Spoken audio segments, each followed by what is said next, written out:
The iPhone 16 Pro gets a bigger display and the 5x tetra prism zoom from the Max without a price hike. Add in promising Apple Intelligence features, a smarter Siri and longer battery life, and this is a compelling flagship phone value. I just wish the charging speed got a boost and that visual intelligence and ChatGPT weren't coming later. The iPhone 16 Pro goes on sale September 20 and starts at $999 for 128 GB of storage. It's worth noting that the iPhone 16 Pro Max features 256 GB of capacity in its base model. The good news is that you can get 256 GB of storage for $100 less than the iPhone 16 Pro Max, and you get the same max storage option of 1 TB for those willing to really splurge.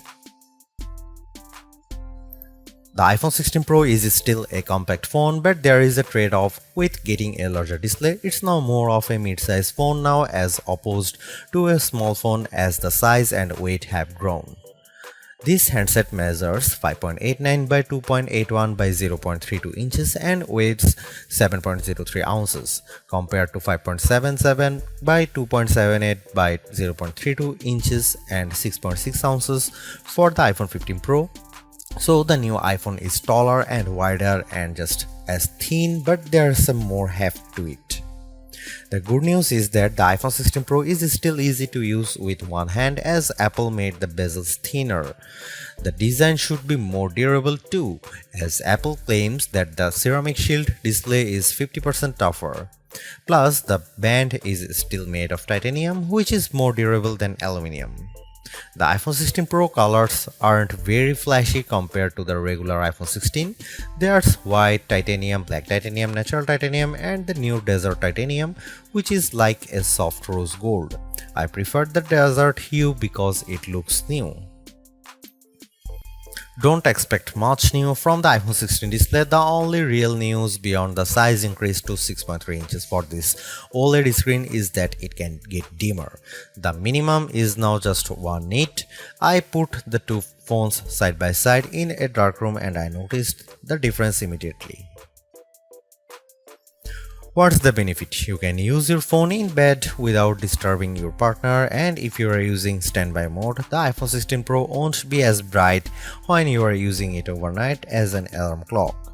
Otherwise, you get the same 120Hz refresh rate on this Pro Motion display and the same max brightness. Apple claims a peak brightness of 2000 nits outdoors and 1600 nits for HDR content. We simulate outdoor conditions with a flashlight and the iPhone 16 Pro reached 1553 nits. That's higher than the Galaxy S24 Ultra but way behind the Google Pixel 9 Pro. Apple has added a new button to the iPhone 16 Pro, but it's not technically a button. The camera control is a recessed capacitive switch that provides haptic feedback. Press once to launch right into the camera and press again to snap a photo. It's simple and works well in landscape and portrait mode. I found it easy to launch straight into the camera and I like that you can press and hold the camera control to record a video. Though, if you take your finger off the button, the video stops. I wish you could customize that. The camera control has a lot of tricks, including the ability to zoom in and out by sliding your finger left and right on the button, and a soft double press launches a mini menu. You can scroll through to tweak things like exposure, depth, and choose photographic styles. There's a learning curve to camera control, but I'm glad that it's an option. Plus, this frees up the action button on the left side of the iPhone 16 Pro for programming other shortcuts.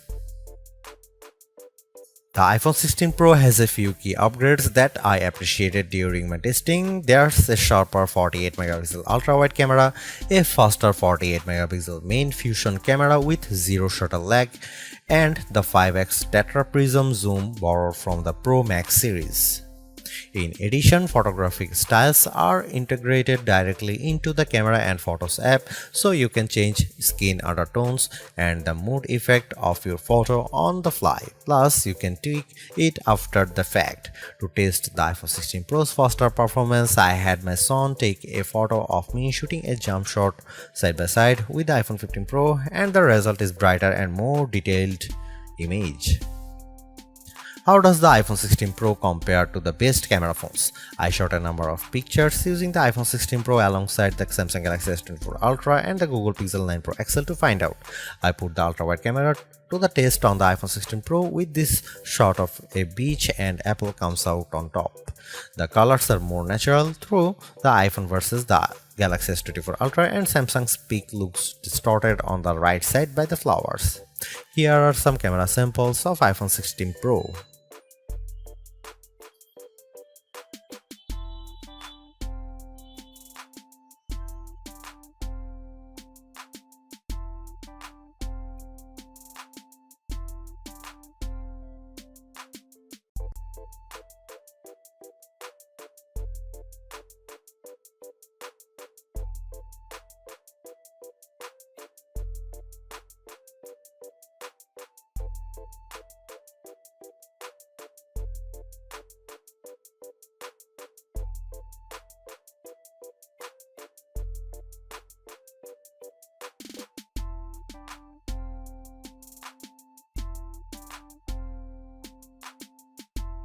Hey Siri, are you smart yet? Apple Intelligence isn't officially coming to the iPhone 16 series until October, but I was able to try out some of this feature ahead of its official launch as part of the iOS 18.1 developer preview. Writing tools can be fairly helpful. I used it to summarize a long note in the Apple Notes app and it came up with a useful summary.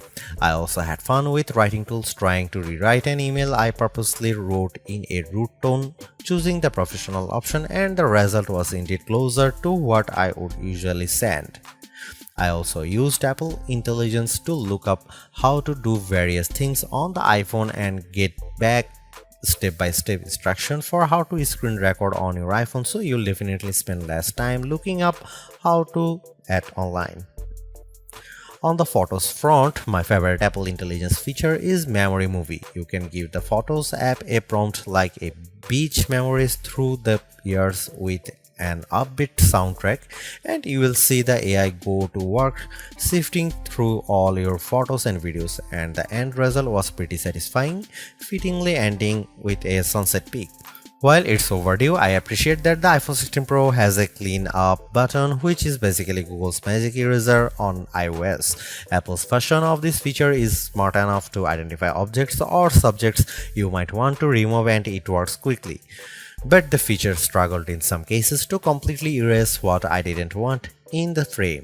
Siri is definitely the biggest upgrade with Apple Intelligence. It's a lot more conversational and forgiving of mistakes as we speak. For example, I was able to correct a timer from 10 minutes to 5 minutes on the fly and Siri got it right.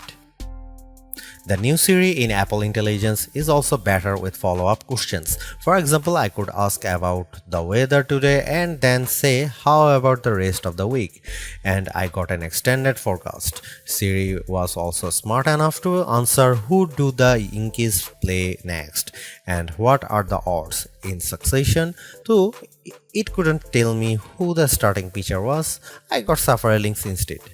Another plus is that you can talk to Siri just by typing. You tap the bottom of the iPhone 16 Pro to enter your query, which comes in handy when you can't talk. Siri is definitely getting better, but it doesn't have that wow factor that you will experience with Gemini Live Voice or GPT-40 Voice, where it feels like you are having a real conversation with a chatbot. Overall, the iPhone 16 Pro is arguably the best flagship phone under $1,000. You get the same excellent cameras as the iPhone 16 Pro Max for $200 less, and I think the screen is big enough at 6.3 inches while being easy to use with one hand. I also like the improved battery life, handy camera control, and compelling audio mix feature for videos. The Apple Intelligence capabilities such as writing tools, the new Siri, and cleanup show promise, but some of the more exciting features like ChatGPT integration, image background, and the Google Lens like visual intelligence are coming later. In terms of the competition, I think the Galaxy S24 Plus and Google Pixel 9 Pro have more compelling AI features right now, but I prefer the camera system from the iPhone in many cases and the extra performance from its A18 Pro chip. Should you upgrade to the iPhone 16 Pro? If you have an iPhone 13 Pro or older phone, I'd say yes. And if you have an iPhone 14 Pro, I'd say wait to see how well Apple Intelligence works once it fully rolls out before you buy.